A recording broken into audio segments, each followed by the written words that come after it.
আসো আবার একটা টান নাও ভিতরে।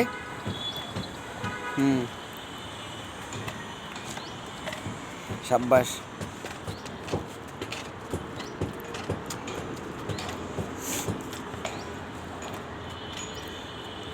কালকে মাইস হাইডেনহামের লগে 2 গোলে জিতছে। স্টুটগার্ট ফ্রাঙ্কফুর্টের 3টা গোল করছে, ওরা অবশ্য 2টা গোল করছে। অনেক ভালো খেলছে, তোমার সব পছন্দের প্লেয়ার।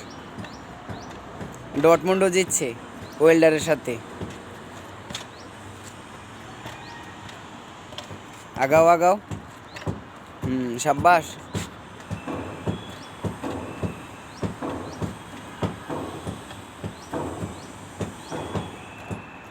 ডটমুন্ড আর স্টুটগার্ট জিতে গেছে, আমি অনেক খুশি হয়েছি পিটার।